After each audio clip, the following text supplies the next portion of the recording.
मंगल मूर्ति सद्गुरु मिलवें सर्वाधार।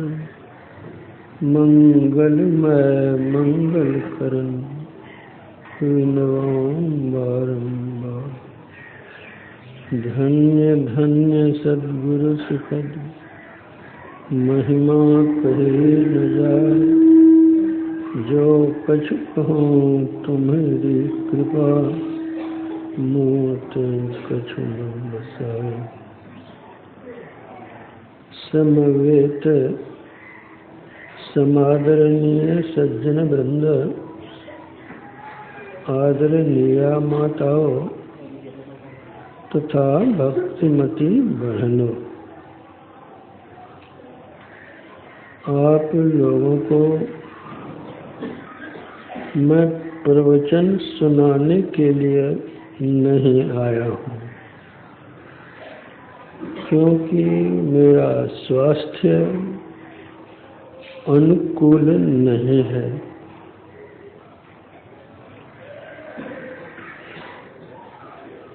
आप लोग वहाँ दर्शन देने के लिए पहुँच जाते हैं, बहुत भीड़ होती है। मैं तो आप लोगों के दर्शन के लिए आया हूँ।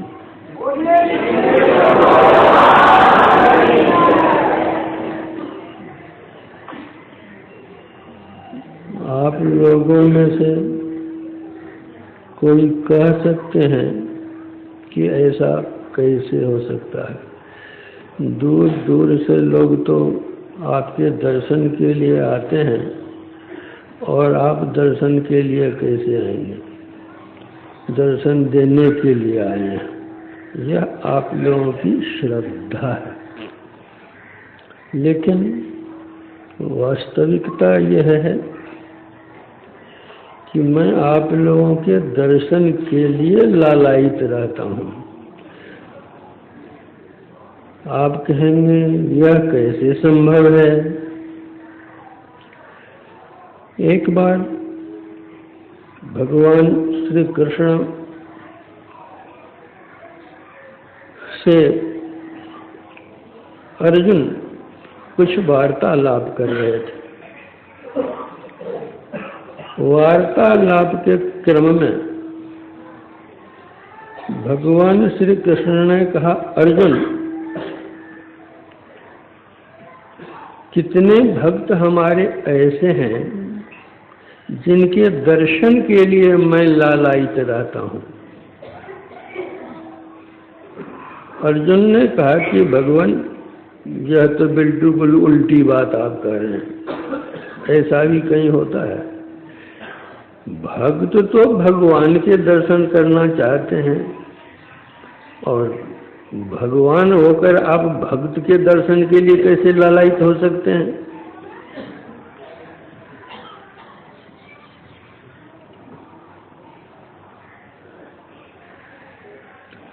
भगवान कृष्ण ने कहा कि अच्छा देखो, मैं बता देता हूँ कि कैसे लालायित हूँ। तो भगवान श्री कृष्ण ने अपना विराट रूप धारण किया। उस विराट रूप में समूचे शरीर में भक्त लोग बैठे हुए थे, नख से लेकर सिख तक।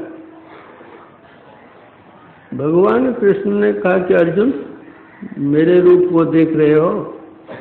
कहा कि हाँ।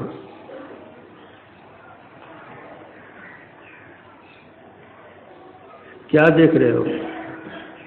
कहा कि जितने भक्त हैं सबके सब आपके शरीर में हैं, नीचे से ऊपर तक। तो भगवान कृष्ण ने कहा कि अर्जुन, आंख से नीचे के अंगों को तो सब कोई देखते हैं, आंख से ऊपर के अंगों को कोई देखते हैं? कहने आंख से ऊपर के अंगों को कैसे देखेंगे? तो कहा जो मेरे सिर के ऊपर भक्त विराज रहे हैं उनको हम कैसे देखेंगे? उन्हीं के लिए लालायित रहते हैं।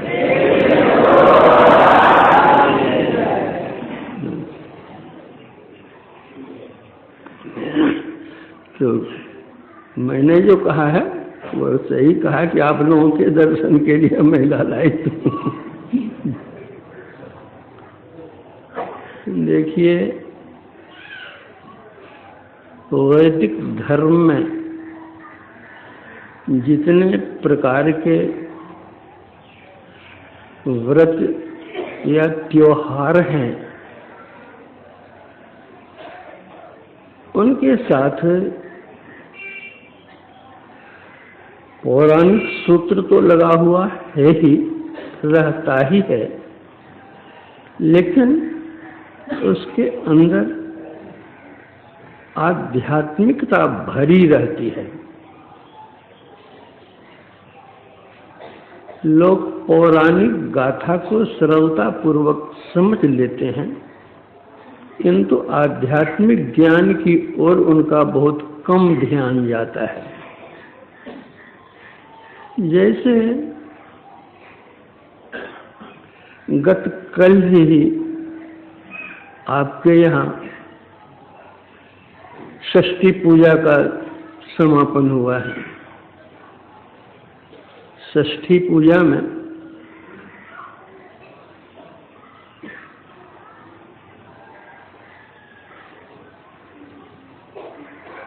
कार्तिक शुक्ल षष्ठी को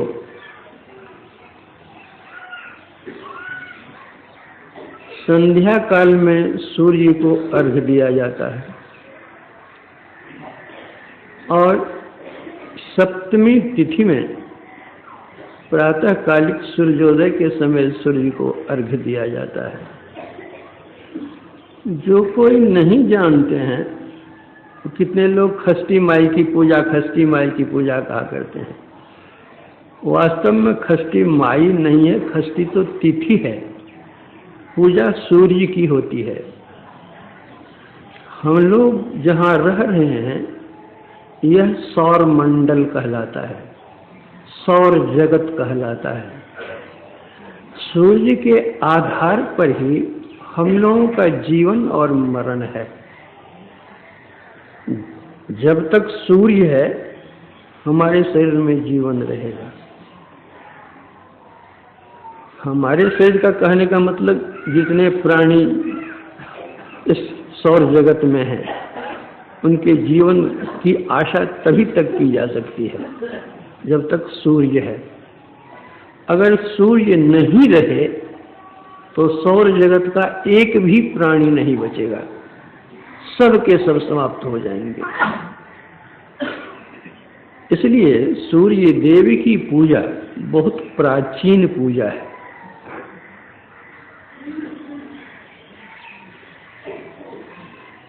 खष्टी व्रत रखते हैं लोग, जो पूजा करते हैं, जितना नेम से, जितनी निष्ठा से, जितनी पवित्रता से ये खष्टी पूजा लोग करते हैं,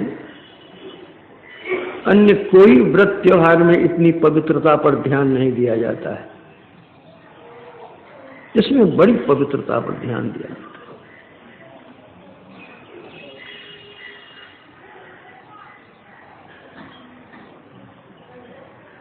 जब कार्तिक शुक्ल के 5 दिन बीत जाते हैं, छठा दिन आता है, छठी तिथि होती है, तो छठी तिथि में लोग अर्घ्य देने के लिए जाते हैं सूर्य को। संध्या होती है, चंद्रोदय होता है, होते होते लोग लौटते हैं। सप्तमी तिथि में सूर्य उदय हो रहा है और अर्घ्य देते हैं। भगवान श्री कृष्ण के पुत्र सांब को कुष्ठ रोग हो गया था, तो उन्होंने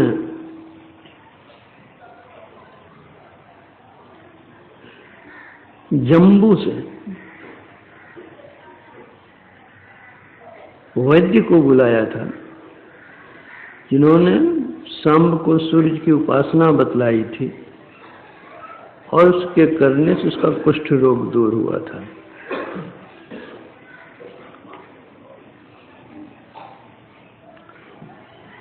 इसमें आध्यात्मिकता क्या है यह समझिए। जब साधक साधना करने के लिए बैठता है तो उसके सामने घोर अंधकार आता है।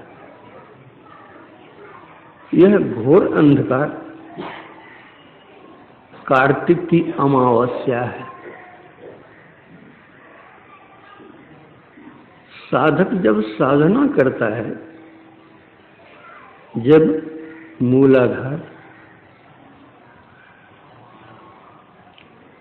लिंग चक्र, नाभि चक्र, हृदय चक्र, कंठ चक्र, इन 5 चक्रों को पार करता है, यानी इन कार्तिक शुक्ल के 5 तिथियों को पार करता है, छठी तिथि अर्थात छठा चक्र आज्ञा चक्र में वह पहुंचता है, वहां पर जो वह ध्यान लगाता है तो वहां पर ध्यान लगने से उसकी गति ऊर्ध्व हो जाती है और वह अपने अंदर में चंद्र दर्शन करता है। यही छठी तिथि का अर्घ्य देना, चंद्र दर्शन करके लौटना है। जब साधक और साधना करता है और आगे बढ़ता है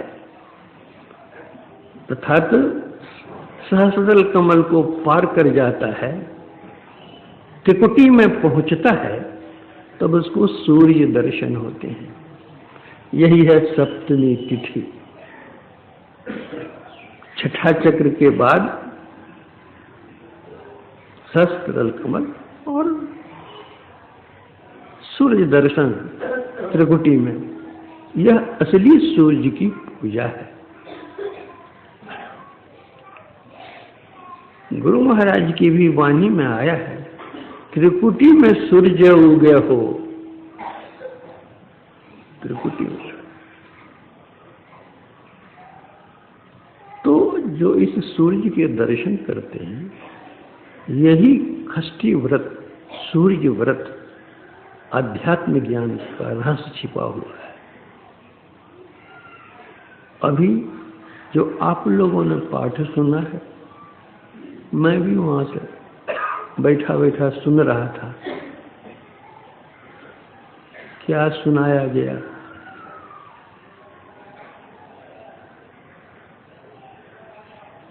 रामचरितमानस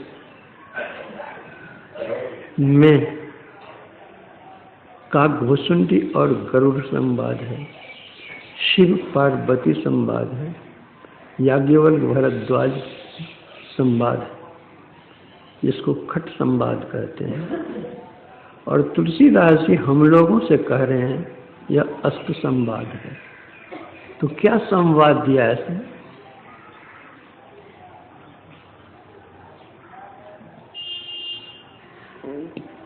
काकभूषुंडी एक प्रतीक है।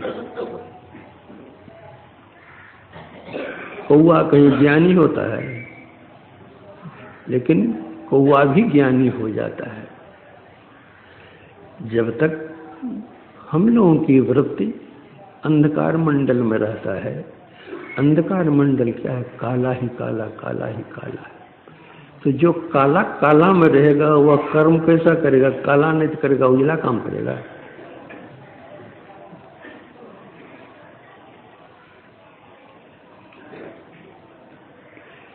कबीर साहब ने कहा, काजल केरी कोठरी ऐसा यह संसार, बलिहारी हुआ दास की पैठ के निकसनहार। तो जब तक अंधकार मंडल में रहते हैं, कागा बना हुआ रहता है, कौआ बना हुआ रहता है, दूसरे को दुख देना जानता है। कौआ सुख नहीं पहुंचाना जानता है, जहाँ घाव रहेगा उसे वह चोंच मारेगा और दुखेगा और दुखाना जानता है। तो यह जब तक अंधकार मंडल में वृत्ति रहती है, कागा बना रहता है। और जब साधना करता है साधक, अंधकार से प्रकाश में जाता है, उसकी बुद्धि निर्मल हो जाती है, पवित्र हो जाता है।